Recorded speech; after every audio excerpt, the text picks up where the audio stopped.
పులుసేయడానికి పెద్ద గిన్నె తీసుకోవాలి. ఇప్పుడు బాండీ కాగింది, గిన్నె నూనె పోసుకొని చూడండి పచ్చిమిర్చి వేసుకోవాలి.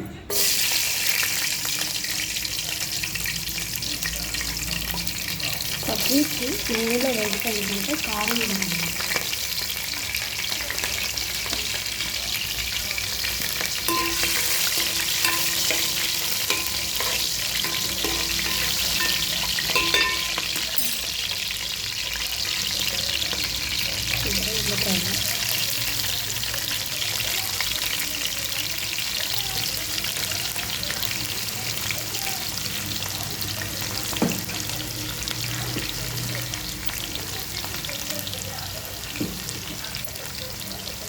చూడండి వేసేసాను. చూడండి ఇంత మగ్గితే చాలు. ఇప్పుడు చేపలు పెట్టేసుకున్నాం. ఇలా ఒకదానికొకటి అంటుకోకుండా ఉంటే పులుసు మొక్క ఇరగకుండా ఉంటుంది అన్నమాట.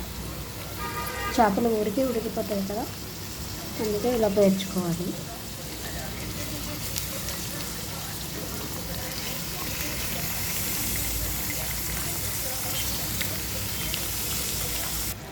చూసారా, ఎఫ్ఎం పెట్టాను అనమాట, ఆ సాంగ్స్.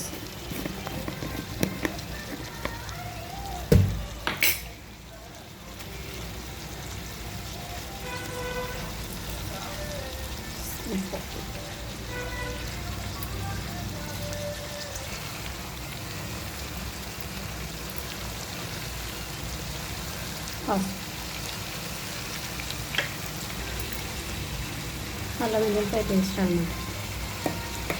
చేపల కూరలో కొంచెం నీసు రాకుండా ఉండాలి అంటే కొంచెం ఎక్కువే పడుతుంది.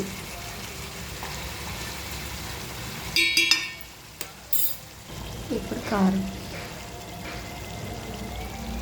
చింతకాయ కానీ మునక్కాయ కానీ ఉంటే చాలా బాగుంటుందండి చేపల కూరలో. మీరు ఎప్పుడైనా దొరికినప్పుడు వేసుకోండి.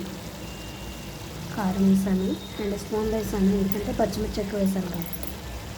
చూడండి చింతపండు పులుసు సరిపోను పులుసు తీసి పెట్టుకున్నాను అనమాట.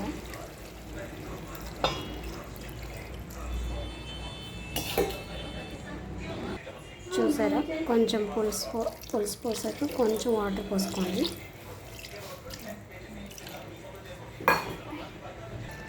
చూసారా, చేపల కూర పులుసు అనమాట.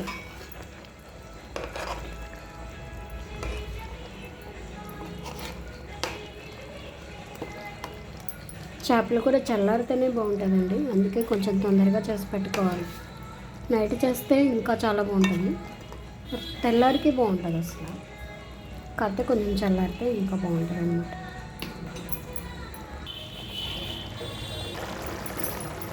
చూసారా మసాలా,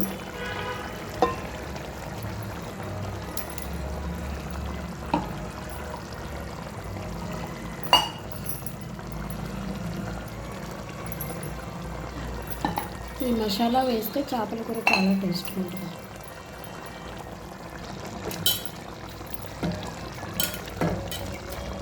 ఈ మసాలా అయితే ఎక్కువసేపు ఉడకవసలేదండి. చూడండి, కొత్తిమీర వేసుకోవాలి.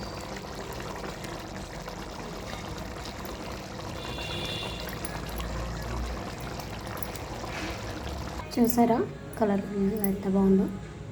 ఏదైనా మసాలా వేయడంలో ఉంటుందండి, మసాలా చాలా బాగుంటుంది ఇలా వేస్తే. చూడండి, లైక్ చేయండి, సబ్స్క్రైబ్ చేయండి, షేర్ చేయండి, కామెంట్ చేయండి. Bye friends.